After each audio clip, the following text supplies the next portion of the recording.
हो चीड़ झूठे राह की अन्याय की अभिमान की सेवा करण को दास की परवा नाही हो जानकी. चांगल्या गोष्टीचं अनुकरण तुम्ही पोरांनी करावं. आई वडील तुम्हाला मोठ्या कष्टाने मेहनतीने पैसा खर्च करून शाळांमध्ये पाठवतात.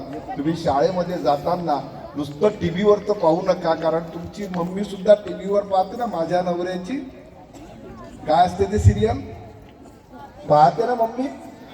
मग मम्मीला सांगायचं की चांगल्या सिरियल आम्हाला पाहू द्या. चांगले शिवाजी महाराजांच्या मोठमोठ्या महापुरुषांच्या पण सिरियल येतात, त्या पाहायला पाहिजे. संभाजी राजांची सिरियल पाहिली पाहिजे. आणि तुम्ही चांगले संभाजीसारखे घडावेत. तुकडोजी महाराजांनी शेवटी एवढंच म्हटलंय, है प्रार्थना गुरुदेव से यह स्वर्ग सम संसार हो, अति उच्चतम जीवन बने परमार्थमय व्यवहार हो, ना हम रहे अपने लिए हमको सभी से गर्ज है, गुरुदेव या आशीष दे जो सोचने का फर्ज है. तुम्ही सर्व महापुरुष बनले पाहिजे.